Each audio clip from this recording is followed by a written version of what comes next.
스포츠.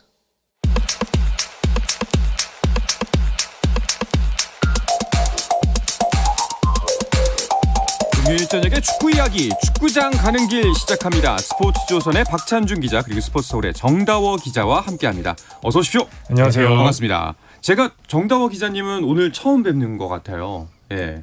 저보고 소개를 하라고 하더라고요. 그러니까요. 예. 네. 현재 축구 기자 중에 가장 미남 기자. 이자 네. 가장 취재력이 좋고 네. 예, 저희 축구장 가는 길에 믿음직한 네. 식스맨이라고 보시면 됩니다. 아, 그렇군요. 저희가 이제 요일별로 다양한 종목들 전하고 있잖아요. 확실히 같은 종목을 취재하는 기자들끼리 많이 친하죠. 그렇죠? 네, 아무래도 또 네. 이제 이 현장에서는 자주 만나기 때문에 오히려 같이 다니는 동료들보다 네네. 다른 회사 기자들끼리 좀 친한 편입니다. 아, 그래요? 오히려 같은 네. 회사보다도 두 출장. 분께서도 그럼 가까우신 분, 별로 표정이 예. 아니요, 가깝습니다. 예. 엎드려 절 받는 느낌이 시작부터. 알겠습니다. 자, 지난주에는 저희가 이제 배진경 서우정 기자와 함께 했는데요. 자, 이제는 K리그로 시선을 돌려야 할 때다라고 지난주에 얘기를 했습니다. 그런데 이번 주, 지난 주말이었죠. 안 좋은 일이 불거졌어요. 네, 19일이었죠. 수원 월드컵 경기장에서 이제 수원과 서울의 슈퍼매치, K리그에서 가장 유명한 더비라고 할 수 있는데요. 이 경기를 앞두고 그라운드 밖에서 폭력 사건이 발생을 했습니다. 경기가 치러진 수원 월드컵 경기장 광장에서 이 수원 유니폼을 입은 일부 팬들이 서울 유니폼을 입은 팬들을 집단 폭행했고요. 영상을 보면 이제 한 수원 팬이 서울 유니폼을 입은 팬을 뒤에서 양손으로 안아 들어올린 뒤에 바닥에 이 내동댕이 치는 장면이 담겼는데요. 이 주변에 있는 수원 팬들이 손을 치켜 올리고 둘러싸면서 환호를 보내는 장면도 나왔고요. 이 모습이 이제 영상에 찍히면서 온라인을 통해 급속히 퍼졌고요. 서울 서포터즈 수호신이 서울 구단과 함께 적극적인 대응에 나서면서 급속도로 확대가 됐습니다. 그러니까 저도 그 영상을 봤는데 이게 도를 넘어도 좀 선이 너무너무 넘었더라고요. 예. 영상 보신 분들은 아시겠지만 사실 일반적으로 일어나기 어려운 네. 상황이죠. 실제로 영상 본 누리꾼들도 광기의 현장이다. 훌리건을 행사하는 광적인 축구 관중이다 이러면서 굉장히 격한 반응을 보였고요. 저도 이제 지난 주에 경기장에 다녀왔는데 네. 수원 삼성 이병근 감독조차 절대 있어서는 일은 안 된다. 나도 영상을 봤는데 매우 화가 나더라. 네. 이렇게 말씀을 하시더라고요. 그래서 일반적으로 절대 일어나지 않는 말 그대로의 폭력 현장이었습니다. 네. 참 이 사건 이제 어떻게 좀 진행은 어디까지 됐나요?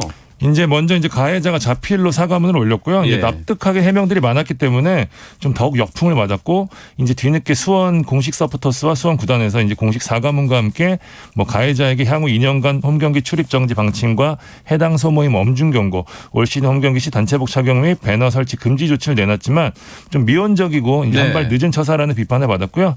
현재 피해자의 아버지는 경찰에 소장을 제출했고 수원 경찰서도 수사에 나선 상황입니다. 아니 이제 폭력을 가한 가해자는 당연히 처벌을 해야 되는데 그 주변에서 부추기고 조롱하고 이랬던 그 사람들도 처벌해야 되는 거 아닙니까? 법적으로 아마 이제 절차를 밟을 텐데요. 사실 그거는 이제 이후에 경찰 혹은 또 그 다음 단계를 밟아야 하겠지만 어쨌든 간에 이 피해자에 대한 확실한 조금 보호가 좀 필요한 것 같고요. 네. 수원과 서울에서도 일단 지금은 피해자를 보호하고 또 이렇게 하는 것이 가장 우선순위라고 이야기를 했습니다. 이제 재발 방지를 위한 프로축구 연맹의 명확한 제재 규정이 마련돼야 한다라는 이제 목소리도 있더라고요. 네, 정다워 기자도 기사로 썼지만 네. 사실 어려운 부분이 있어요. 그러니까 사실 이제 일부 팬들의 잘못으로 인해서 구단이 좀 피해를 보는 거가 좀 너무한 처사가 아니냐라는 판단도 있고 해서 승정삽관과 같은 좀 거대한 조치보다는 응원석 폐쇄라든지 이런 세부적인 지금 조치들이 있는데 일단은 이사회를 통해서 이번 사태가 굉장히 심각한 우려를 표명한다는 일단 방침을 정하긴 했거든요. 그러면서 이제 연맹에서 이제 상벌 규정을 통해서 이번 건을 어떻게 판단할 건지에 대한 고심을 하고 있는데 이번 건이 아마 향후 있어서 이런 사태가 벌어졌을 때에 대한 바로미터가 될 수 있다는 점에서 연맹에서 아마 고심이 좀 심할 것 같습니다. 알겠습니다. 사실 이제 두 분께서도 이제 축구를 좋아하는 팬부터 시작해서 이제 기자까지 업으로까지 삼으신 거잖아요. 이런 일을 볼 때 더욱더 기분이 좀 남다르실 것 같아요. 이런 사건이 일어날 때마다 드는 생각은 네. 참 일부 축구 팬분들이 이 축구장을 치외법권이라고 생각하는 것 같다는 좀 느낌이 듭니다. 사실 축구장도 이 법적인 테두리 안에 있는 공간이거든요. 네네. 근데 마치 축구장에만 가면 약간 군중 심리에 따른 것 같아요. 우리가 무엇을 해도 우리는 된다. 용서받을 수 있다라고 생각을 하시는 것 같아요. 이런 생각을 할 게 아니라 사실 일반적으로 거리에서 그런 일이 일어났다면 이건 무조건 경찰서에 갈 사건입니다. 그럼요. 구속이죠. 네. 예, 그렇게 좀 확실하게 인식을 하고 이곳에서도 법을 지켜야 된다라는 일단 그것부터 시작해야 되지 않을까 생각합니다. 네. 사실 이번 사건 때문에 더욱더 좀 안타까운 거는 이 경기 전부터 슈퍼매치라고 해서 많은 팬들이 기대를 하고 또 관심이 모아졌던 경기잖아요. 근데 그런 것들이 다 묻혀버렸어요. 예, 맞습니다. 지난 주말에 이제 A매치 휴식기를 보내고 첫 번째 치른 라운드였거든요. 슈퍼 선데이라고 불릴 정도로 뭐 슈퍼매치, 현대가 더비도 있었단 말이죠. 이후에도 리그가 지속됐고 굉장히 재미있는 경기들이 많았는데 말씀해 주신 대로 이번 이슈로 인해서 다 지금 묻혀버렸거든요. 사실 A매치를 치르고 날 때마다 이제 K리그 중요하다는 이야기 굉장히 많이 하잖아요. 관심이 딱 모일 수 있을 만한 상황, 이런 상황이 생겨서 더욱 안타깝습니다. 그러게요. 이제 정말 진짜 팬들은 물론이고 다른 스포츠의 팬들도 축구에 대한 관심이 점점 모아지고 있었는데 이런 불미스러운 일이 생겨서 참 마음이 아픕니다. 앞으로는 좀 건전한 관전 문화 또 이제 구단과 연맹에 좀 이런 일이 벌어지지 않게끔 만들고 또 이런 일이 벌어졌을 때 뭐 처벌 기준 혹은 명확한 제재 기준을 세웠으면 하는 바람입니다. 뭐 어수선한 일들이 있기도 했지만 K리그 1은 이제 A매치 주간을 다 끝냈고 그 사이에 또 2경기씩을 치렀죠. 네, 주말 주중 경기 2경기씩을 치렀습니다. 전북이 2연승을 거두면서 분위기 반전에 성공을 했고요. 네. 울산은 전북에 패했지만 서울을 상대로 짜릿한 역전승을 거두면서 1위를 잘 지키고 있습니다. 또 수원FC가 2연승으로 순위가 상승을 했고요. 강원과 성남은 여전히 순위표 아래에서 어려운 시기를 보내고 있습니다. 네. 와, 이게 승점 보니까 2위하고 1위하고 39점, 31점, 8점 차면 여전히 뭐 이건 울산 독주 체제구나라고 봐도 되겠죠. 일단은 뭐 물리적으로는 그런데 일단 심리적으로는 전북이 좀 추격하고 있는 분위기이기 때문에 또 아직 경기가 라운드가 이번 시즌 전체적으로 절반도 지나지 않았기 때문에 또 이런 상황들이 또 맞대결에서 승리를 거두고 전북이 승리를 거두고 연승을 거둘 경우에 의외로 또 못 따라잡을 승점 차는 아니거든요. 네. 그렇기 때문에 이제 울산이 독주하고 있는 상황이긴 분명하지만 분명히 선두 싸움에 균열이 온 것은 맞는 것 같습니다. 울산 같은 경우에는 이제 뭐 경기를 하다 보면 질 수는 있겠지만 전북에게만큼은 절대 이제 지고 싶지 않을 텐데. 네, 사실 이런 맞대결에서는 이 축구계에서 흔히 승점 6점이 걸렸다고 이야기를 하죠. 달아나면 점수가 많이 벌어지고 그렇죠. 지면 이렇게 좁혀지기 때문에 울산에게도 굉장히 중요한 경기였을 텐데 이 경기에서 패하면서 위기가 잠깐 왔는데 그리고 또 이 주중에 서울 경기에서 좀 역전승을 거뒀거든요. 그러니까 역전하지 못했다면 최대 5점까지 그렇죠. 좁혀지는 어려운 상황이었어요. 하지만 그래도 승리를 했다는 점에서 울산에는 의미가 클 것 같고 전북 같은 경우는 물론 아직 승점 차가 크지만 최근 경기력이 많이 올라왔다. 특히 수원 삼성 상대로 굉장히 내용이 있는 경기를 했기 때문에 또 추격에 불씨를 살렸다고 할 수 있겠습니다. 네, 알겠습니다. 이번 시즌을 보면은 특히 이제 인천의 행보도 굉장히 놀라운데요. 특히 K리그를 강타하고 있는 무고사 신드롬이 대단합니다. 자, 이 이야기는 잠시 쉬었다가 와서 자세하게 나누겠습니다. I said the words I never said when you were with me. 국내 유일 스포츠 매거진 라디오 한상원의 스포츠.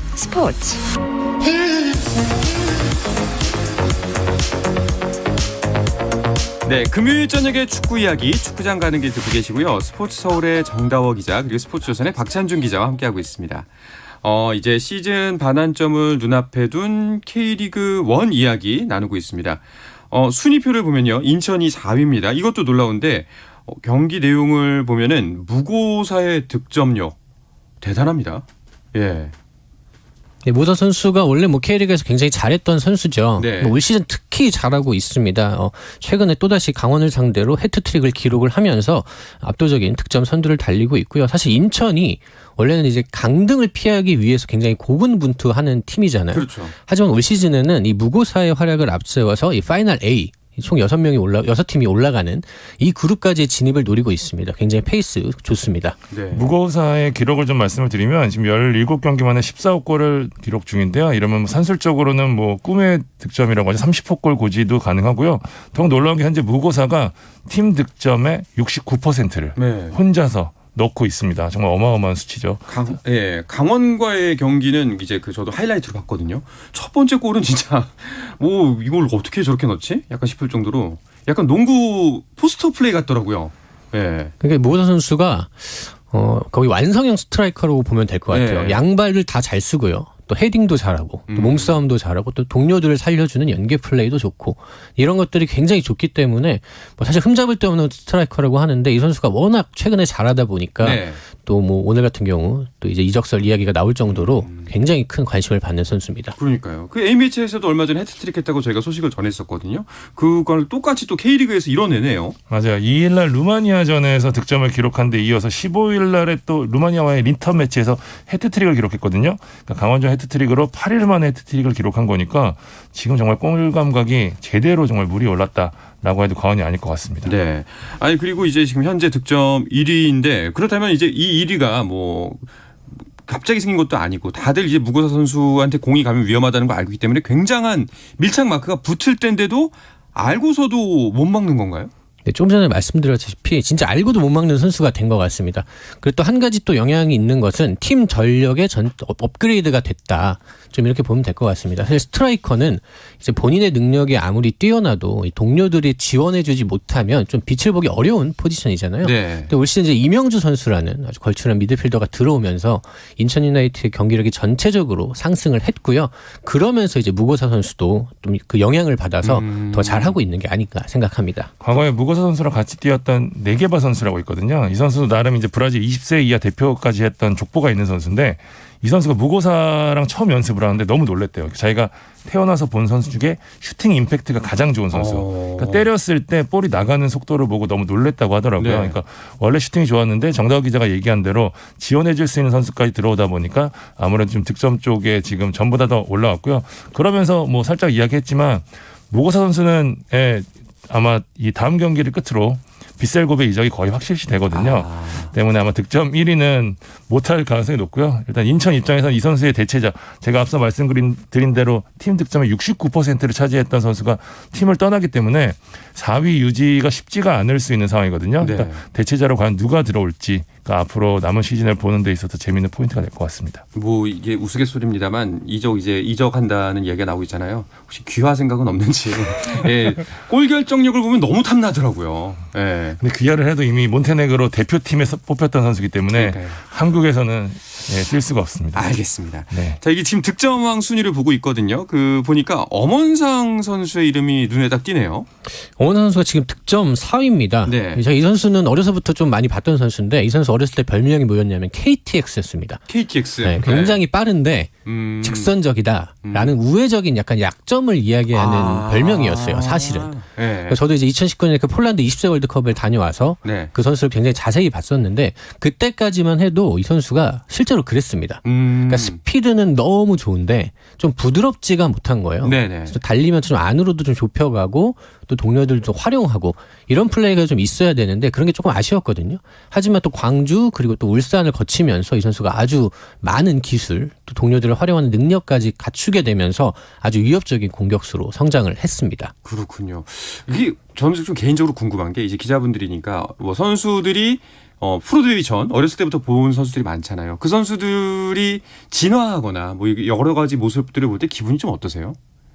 뭐 굉장히 뿌듯하기도 하고 네. 굉장히 만족스럽죠. 저도 사실 김미재 선수가 네네. 지금은 뭐 지금 우리나라 최고의 수비수잖아요. 그 선수가 전북에 이제 1년 차 들어왔을 때 네. 처음에 제가 이제 인터뷰를 했었거든요. 음. 그때까지만 해도 뭐 그냥 유망주 정도 조금 한다 네. 이 정도였는데 정말 1년씩 다르게 성장을 하더라고요. 그런 걸 보면서 아 그래도 내가 그때 미리 빨리 인터뷰를 하길 잘했구나 그런 생각을 좀 네, 했습니다. 이제 만나기 힘들 수도 있겠다. 네. 그렇군요. 그 득점왕 순위표의 6위에는 이승우 선수가 자리를 하고 있네요. 맞습니다. 이승우 선수가 3경기 연속 골을 성공시키면서 7호 골 고지를 밟았거든요. 지난 포항전에서 득점한 발리슛은 아직 시즌이 남긴 했지만 개인적으로는 감히 올해의 골이라고 될 만큼 환상적인 골이었거든요. 그러니까 그 상황에서 슈팅을 하겠다는 뭐 담대함, 뭐 창의성, 그리고 슈팅을 때리는 뭐 기술, 발의 뭐 감각 이런 까지 이승우 선수 이제 완벽히 좀 올라왔다고 해도 될 것 같아요. 그러니까 실제 이날 포항전을 봐도 스피드가 완전히 살아나면서 한두 명 제치는 거는 우스울 정도였거든요. 기량적인 부분에 대해서는 뭐 과거에 이승우 선수 K리그에서 과연 잘할까 이런 의심을 가진 분들이 많았는데 적어도 K리그에서 이제 아주 정상급 선수임에는 분명하다라는 거는 확실한 것 같습니다. 네. 이승우 선수 사실 그동안 보면은 이제 길게 보면 좀 아쉬움이 컸던 선수잖아요. 정말 많은 주목을 받았었다가 좀 잘 안 풀린 순간도 있었고 요즘에는 좀 그래도 많이 좋아진 것 같아요. 확실히 이 K리그 템포 또 피지컬 뭐 이런 것들에 적응을 확실히 한 것 같습니다. 시즌 초반까지만 해도 좀 체력적으로 확실히 좀 많이 떨어졌고 그래서 좀 경쟁이 안 되는 모습이 있긴 했는데 조금씩 골을 넣어가고 또 경기를 치러가면서 좀 적응도 마치고 체력도 올라오니까 그 선수가 가진 장점들까지 자연스럽게 올라오고 있는 느낌입니다. 네. 자, 이렇게 점점 잘하고 있는데도 벤투 감독의 마음을 움직일 수는 없을까요? 일단 7월 일본에서 열리는 동아시안컵 이야기를 좀 해야 될 것 같은데 네. 뭐 이승우 선수 발탁에 대해서 지금 굉장히 이야기가 많거든요. 두 가지 측면에서 좀 대답을 하면 뽑아야 하나라고 물어보시면 저는 그랬으면 좋겠다고 답을 하고 싶어요. 일단 기량적인 측면에서는 국내파 2선 자원 중에는 뭐 엄원상 나상호 정도를 제외하고는 가장 뭐 경쟁력이 있다고 보이는데 무엇보다 이제 이승우 선수가 온더볼 상황에서는 이제 아주 자기 개인기를 통해서 여러 가지 상황을 만들어줄 수 있는 흔히 말하는 크랙이라는 유형이라는 점에서 활용 가치가 좀 있거든요. 근데 벤투가 뽑을 것 같냐라고 물어보면 저는 아닐 수도 있겠다, 아니다라는 생각이 좀 들거든요. 네. 뭐 벤투 감독이 어쨌든 뭐 짜놓은 플랜을 보면 이승우가 들어갈 틈바구니가 좀 없어 보이고요. 어차피 중요한 게 뭐냐면 지금 월드컵이거든요. 동아시안컵이 아니라. 저는 홍정호나 주민규 선수를 계속해서 뽑지 않는 것의 연장선상에서 이승우를 데려가지 않을 것이라는 생각도 좀 들고요. 팀 케미적인 측면을 봐도 이승우 선수가 들어갈 경우에 지금 너무 주목이 될 수밖에 없잖아요. 네. 벤투 감독 입장에서는 지금 전체적으로 월드컵을 앞두고 팀을 정비하고 점검하는 데 좀 초점을 맞추고 있는 상황이기 때문에 분위기적인 밸런스도 생각을 한다면 아마 안 뽑지 않을까라는 생각이 좀 듭니다. 솔직히. 혹시 만약에 이런 점을 좀 수정한다면 뽑히지 않을까라는 거는 어떤 게 있을까요? 기본적으로 이 벤투 감독은 공격수들에게도 수비 가담을 많이 요구하는 스타일입니다. 네. 뭐 압박할 때 타이밍이라든지 또 협력 수비 이런 것들이 좀 잘 돼야 되는데 저는 이승우 선수가 이런 점에서 가장 큰 마이너스 요인이 되고 있다고 생각을 해요. 어쨌든 월드컵이라는 큰 무대에 나가면 우리는 기본적으로 약팀이기 때문에 수비하는 시간이 더 깁니다. 그러면 이제 공격수들도 예를 들어 나상호 같은 선수가 있겠죠. 굉장히 적극적으로 수비를 해주는 플레이가 필요한데 이승우 선수가 이런 유형의 선수냐라고 묻는다면 저는 아니라고 생각을 하고요. 그런 점들이 이승우 선수의 대표팀 승선을 조금 어렵게 하지 않나 좀 생각합니다. 확실히 좀 그런 부분을 다 공통적으로 좀 지적하는 부분이 있군요. 그 두 분과 이야기 나누다 보니까 이제 현재 K리그 1 분위기는 어느 정도 알 것 같은데 이제 좀 더 알고 보면 더 재밌는 게 이제 스포츠 경기지 않습니까? 그래서 이제 이번 주말에 펼쳐질 매치업들이 더 궁금해지는데 한번 이번 주말 어떤 경기들이 준비되어 있는지 간단하게 짚어보시죠. 25일에는 전주 월드컵 경기장에서 전북과 대구의 경기가 있고요. 이 경기는 아무래도 뭐 전북의 지금 상승세가 어느 정도 이어질지 주목하시면 좋을 것 같고요. 오후 7시에 수원 종합운동장에서 수원FC와 수원 더비 올 시즌 두 번째로 펼쳐지거든요. 수원FC가 지난 첫 경기에서는 맞대결에서는 졌었는데 이번에 서력을 할 수 있을지 중요하고요. 8시에는 서울과 인천의 경인 더비, 26일에는 울산 문수경기장에서 울산과 성남, 7시에는 포항 스틸리아드에서 포항과 김천, 7시 30분에는 강릉 종합운동장에서 강원과 제주가 맞붙습니다. 네, 이제 시즌 뭐 리그 중반을 앞두고 있기 때문에 상위 그룹과 하위 그룹 이제 나뉘는 것을 신경 써야 하는 시기인데 7위 서울 대진을 봤더니 하필이면 지금 상승세 인천을 만나네요. 서울이 지금 순위로는 이제 하위 그룹이죠. 예. 좀 반등이 많이 필요한데 지난 주말 이제 슈퍼매치에서 승리를 하긴 했지만 그래도 지금 현재 좀 악재가 좀 있습니다. 오스마르 황인범 팀에서 가장 중요한 두 선수가 부상을 당했고요. 황인범 선수가 이게 손가락 골절을 당해서 간단하게 수술을 받았다고 하더라고요. 그리고 최근에 외국인 공격수 벤 할로란과 계약을 해지했습니다. 서울 같은 경우는 확실히 이 경기력에 비해서는 결과를 좀 얻지 못하고 있는 것 같아요. 황인범과 기성용이라는 두 좋은 중앙 미드필더를 통해서 경기를 장악하는 플레이가 굉장히 일품인데 확실히 스트라이커가 부족하다 보니까 네. 좀 골을 많이 못 넣습니다. 그러면서 결과도 좀 아쉽고 그 현재의 순위도 거기서 비롯된 것 같습니다. 그 황인범 선수 이야기가 나와서 말인데 이제 그 FC 서울하고 계속 동행을 할 수 있는 길이 열렸습니다. 1년이 연장이 됐죠. 말씀하신 대로 국제축구연맹이 러시아 리그 외국인 선수들이 오는 6월 30일까지 기존 계약과 상관없이 새로운 팀과 임시 계약을 할 수 있는 조항을 1년 더 연장을 한다고 발표를 했습니다. 때문에 이제 서울과 동행이 가능해진 상황인데요. 서울은 황인범을 원하고 있는 게 확실해요. 애초에 영입을 할 당시에도 이번이 1년 더 연장할 수 있다는 걸 염두에 두고 만약에 다른 팀에서 오퍼가 없을 경우에는 서울에 남겠다는 이제 그런 조항도 삽입을 했었는데 취재한 바로는 황인범 선수에 관련한 러브콜이 굉장히 많거든요. 네. 구체적으로 어느 팀인지는 뭐 아직 밝혀진 건 없습니다만 확실히 지금 뭐 독일, 뭐 잉글랜드, 뭐 여러 리그에서 지금 오퍼가 있는 건 분명하거든요.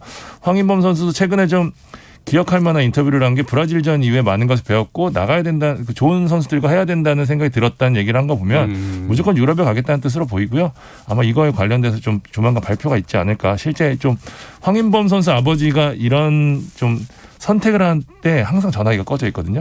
최근에 좀 그러시더라고요. 아, 그래요? 네. 뭐 이제 불필요한 논란을 만들지 않기 위한 것도 있을 거고요. 사실 이 연장 조치가 이제 안타까운 뭐 러시아 우크라이나 전쟁 때문에 벌어진 일인데 그래도 황인범 선수가 좀 더 큰 무대에서 더 좋은 활약을 펼치고 더 많은 각인을 세계 무대에 좀 새겼으면 좋겠다라는 생각도 드네요. 확실히 황인범 선수는 나가길 원하겠죠. 네, 워낙 네. 또 유럽을 경험했던 선수고 또 유럽 축구 연맹이 대항전까지 네. 뛰어본 선수이기 때문에 아마 그거에 대한 또 갈급한 간절함이 있을 거고요. 한번 나갔다 온 선수들은 그걸 잊질 못하더라고요. 그 이제 그 경기의 그 수준, 네. 또 뛰는 동료들, 또 상대하는 팀들의 수준이 워낙 높기 때문에 그런 것도 아직도 황인범 선수가 젊잖아요. 네. 아직까지는 조금 더 도전해야 하는 시기라고 생각하는 것 같습니다. 더 재밌나 봐요, 진짜. 더 잘하는 사람이 뛰면은. 예. 또 이제 펼쳐질 어떤 경기들을 주목해 보면 좋을까요? 말씀드린 대로 이 수원 더비가 굉장히 중요할 것 같은데요. 네. 예, 이 수원 FC가 올 시즌 처음으로 이제 3연승에 도전을 하거든요. 반면에 수원 삼성 같은 경우는 지금 반등이 절실한 상황인데 공교롭게도 그 수원 FC 같은 경우는 홈에서 굉장히 강하고 수원 삼성 같은 경우는 원정에서 굉장히 약했거든요. 올 시즌 원정에서 단 1승도 없습니다. 그런데 이번 사실 수원 더비이기 때문에 원정 같지 않은 원정이거든요. 네. 그래서 수원 삼성 같은 경우에는 이 부분을 주목을 할 것 같고요. 첫 판에는 어쨌든 수원 FC가 패하면서 지난 시즌까지는 수원 삼성을 상대로 3연승을 달리면서 수원 더비에서 굉장히 좋은 모습을 보였는데 과연 이번에는 어떤 모습을 보여줄지, 특히 이승우 선수의 아무래도 눈길이 갈 수밖에 없는데 이승우 선수가 계속해서 수원 삼성 팬이라는 얘기를 굉장히 많이 했었거든요. 네. 그렇기 때문에 자신이 팬이었던 팀을 상대로 득점포를 가동할 수 있을지 보시는 것도 재밌을 것 같습니다. 네. 근데 또 7월에는 K리그 1이 또 쉬어가게 일정이 펼쳐지네요. 7월 19일부터 27일까지 일본에서 이제 동아시안컵이 열리는데요. 이 경기에는 아마 K리거들 위주로 출전을 할 것 같습니다. 차출 인원이 좀 많은 팀들이 있어서 특히 울산 같은 경우 부담을 좀 많이 느낀 걸로 알려져 있고요. 그래서 이제 이 경기들 좀 치르는 게 무리다라고 이사회에서 판단을 해서 경기 일정을 조정을 했습니다. 네. 그 K리그 2는 이번 주말에 어떤 경기들을 주목해 보면 좋을까요? 일단 경기는 충남, 아산과 안산의 경기가 있고요. 안양과 이랜드의 경기, 부산과 부천의 경기, 광주와 경남의 경기, 대전과 김포의 경기가 있는데요. 아무래도 광주와 경남의 경기에 좀 눈길이 끌 수밖에 없는 게 두 팀 모두 이제 공격적으로 굉장히 좋은 팀이고요. 광주 같은 경우에는 지난 경기 대전과의 경기에서 무승부를 기록하면서 리그 독주 체제를 확실히 갖췄거든요. 경남이 이번 경기를 위해서 지난 경기의 전반전 같은 경우는 로테이션을 단행할 정도로 이번 경기에 공을 좀 들였는데 윌리안 선수가 빠져나갔기 때문에 이 선수의 공백을 어떻게 메우는 걸로 준비를 했는지 보시는 것도 좀 재밌을 것 같습니다. 네, 잘 알겠습니다.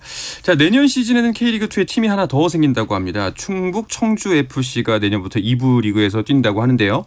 자, 이 이야기를 끝으로 금요일 저녁에 축구 이야기 축구장 가는 길 마치도록 하겠습니다. 스포츠조선의 박찬준 기자, 스포츠서울의 정다호 기자와 함께했습니다. 두 분 고맙습니다. 감사합니다. 감사합니다.